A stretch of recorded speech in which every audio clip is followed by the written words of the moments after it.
And we are at FOGATA Street Tacos here in Ocoee, Florida. This is their spooky Margarita. It has triple sec, lime juice, blackberry puree, and obsidian salt right on top. Look at how beautiful this thing is. I see some blueberries floating in there as well.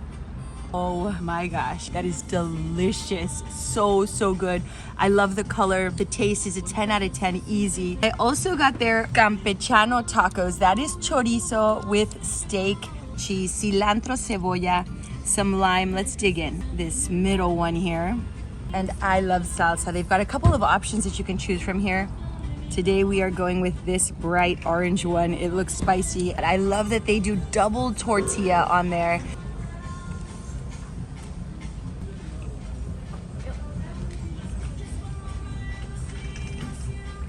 That is fantastic.